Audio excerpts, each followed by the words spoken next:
ଆରେ ଆଜି ପଣା ସଂକ୍ରାନ୍ତି ଥିଲା କଣ କହୁଛ ପଣା ଗୋଟେ ହବ ନା ଆଚ୍ଛା ହଉ ପଣାଟା ହବ ତାହେଲେ ଚିଠାଟା କରାଯାଉ ଫାଷ୍ଟ ଆସିବ କଦଳୀ କଦଳୀ କେତେ ଆସିବ କାନ୍ଧିଟେ ଆରେ କାନ୍ଧିଟେ କଣ ହବ ଆରେ ଯେତେ ଲୋକ ଆସିବ ଅଜା ଆମେ ଚପଡ଼ା ଚପଡ଼ି କରି ପଣା କରିଦବ ଆଉ ଯାହା ବଞ୍ଚିଲା ମାଟିର ଭର୍ତ୍ତି କରା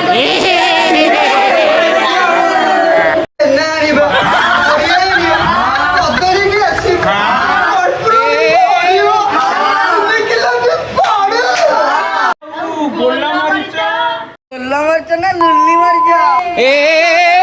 ଛୋଟ ଛୋଟ ଲୁଲି ମରିଚ ତ ତମେ ତାହେଲେ ଲୁଲି କରୁଛ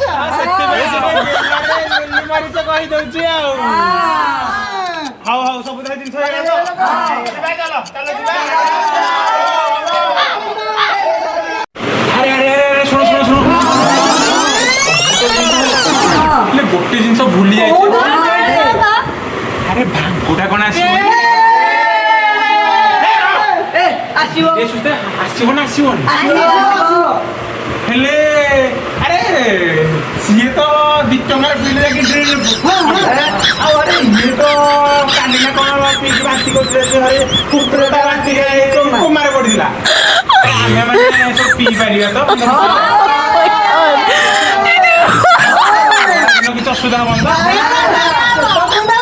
ପେଟ ଥଣ୍ଡା ତ